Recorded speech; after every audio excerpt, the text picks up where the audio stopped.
C'est rare qu'on ait de la visite de bonne heure de même le matin. Oh oui! Mais comme il vit peut-être encore à l'heure du Nouveau-Brunswick, pour lui, il est 8h10. C'est Wilfred Leboutillier qui nous visite. Allô, Wilfred? Comment ça va? Ça va bien? C'est rare que je visite du monde bonheur de même, moi aussi. Là. Ouais, ben t'as l'air réveillé quand même. T'as-tu pris un petit Quand café? même, nous autres, on est partis de Montréal à 5 heures. Là. Ça fait qu'on a eu le temps de prendre 2-3 cafés puis se réveiller comme il faut. Ah, c'est bon, Ah, ça, ouais. excellent. Tu viens nous parler de ton 4e album, Je poursuis ma route. Puis, faut dire, c'est drôle parce que faut dire que je le vois dans l'iPhone. Je suis en train de le filmer. Vous allez voir ça tantôt. C'est vraiment spécial de te regarder dans l'iPhone. Je sais plus où t'as regardé. Oui, c'est ça, hein? C'est comme on n'est pas sûr. La dernière fois qu'on s'est parlé, Wilfred, tu t'apprêtais à lancer cet album-là. Puis, nouveaux sons sont un peu plus folk et tout ça. Comment ça va, les réactions?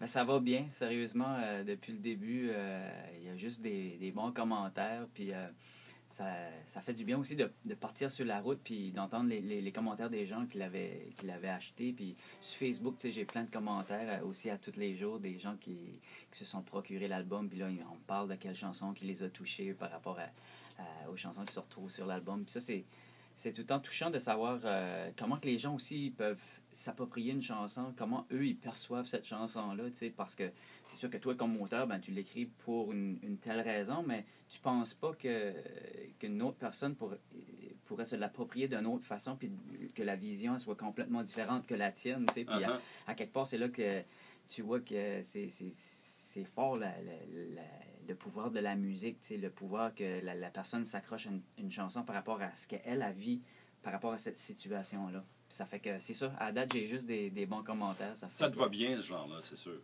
Ben, tu sais, c'est un genre qui, je te dirais, au niveau des arrangements, qui se rapproche beaucoup plus de mes racines. Tu sais, moi, j'ai grandi dans le country puis dans le folk. Beaucoup plus dans le country que dans le folk. Moi, chez nous, ma mère et mon père, tout ce qui jouait à la maison, c'était la famille d'Arèche, puis Julie les frères Duguay, puis des Patrick Normand, puis René Martel, Marcel Martel, puis en tout cas, j'ai grandi dans cette musique-là. Ça fait que c'est sûr, là, quand tu deviens adolescent, ben, c'est pas vraiment le genre de musique que tu écoutes, mais ça finit par me rattraper. Tu sais, c'est fini par... il y a tout le temps eu comme une influence dans ce que j'ai fait dans le passé. Par rapport au country, tu sais, si je pense à mon 3e album, j'avais une chanson qui s'appelait Jimmy Joe, qui était vraiment comme plus country Nashville. Ouais. Mais là, je te dirais qu'avec cet album-là, c'est le petit côté country beaucoup plus assumé que mes autres albums. T'sais. Je réalisais récemment que ça fait 10 ans qu'on te connaît. Star Academy, première édition, c'était en 2003. Tu as changé. Même physiquement, tu es arrivé tantôt, j'ai dit hey, Wilfred, c'est un homme. Là, mon Dieu, vas-tu y pincer les joues? non, mais on l'a connu, il était tout jeune, quand même, 10 ans passés. C'est quoi la différence entre le Wilfred d'avant et le Wilfred nouveau, tant au niveau artistique que personnellement, là, dans le cheminement de ces 10 dernières années? Ben, c'est sûr que moi, je me vois pas comme un Wilfred nouveau. Là. Pour moi...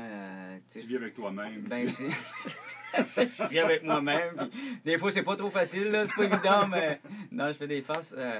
Ben, c'est ça, pour moi, c'est sûr que je te dirais, peut-être la journée que mon fils est apparu dans ma vie, ben, veux pas, tu sais, ça te donne un coup de maturité, puis... Moi, je me disais, qu'est-ce que je vais faire avec un enfant? À l'époque, j'avais 29 ans. Puis, moi, dans ma tête, là, j'étais encore début vingtaine, c'est ce que je veux dire. Là, ça fait que je me disais, je pourrais jamais être un père. Comme, je me cassais beaucoup la tête, mais une fois que ton enfant, il t'arrive, puis tu l'as dans les bras, à partir de ce moment-là, c'est comme si lui arrive avec un bagage de maturité qui te donne à partir de ce moment-là, puis que tu te casses plus la tête. Là, tout va comme... C'est dans l'instinct, hein, dans l'humain. On apprend avec eux autres. Oui, exact. C'est ça, on apprend. Puis moi, je pensais que j'allais tout le temps être sur le téléphone à appeler ma mère puis mon père de savoir quoi faire avec une telle situation, mais tout s'adapte, tu n'as même plus besoin de... Tout est naturel. T'sais. Non, c'est le 8 en 1 qui devient ton nouvel ami. Ça, c'est le nouvel ami à ma blonde. Ouais, c'est ça. Ils disent toujours la même affaire. À l'urgence, à l'urgence. Wilfred, on va te garder avec nous. Dans quelques minutes, tu vas nous offrir Je m'y perds. Oui. Ici, en studio, on a la chance de le recevoir et vous avez encore quelques minutes pour venir écrire vos questions.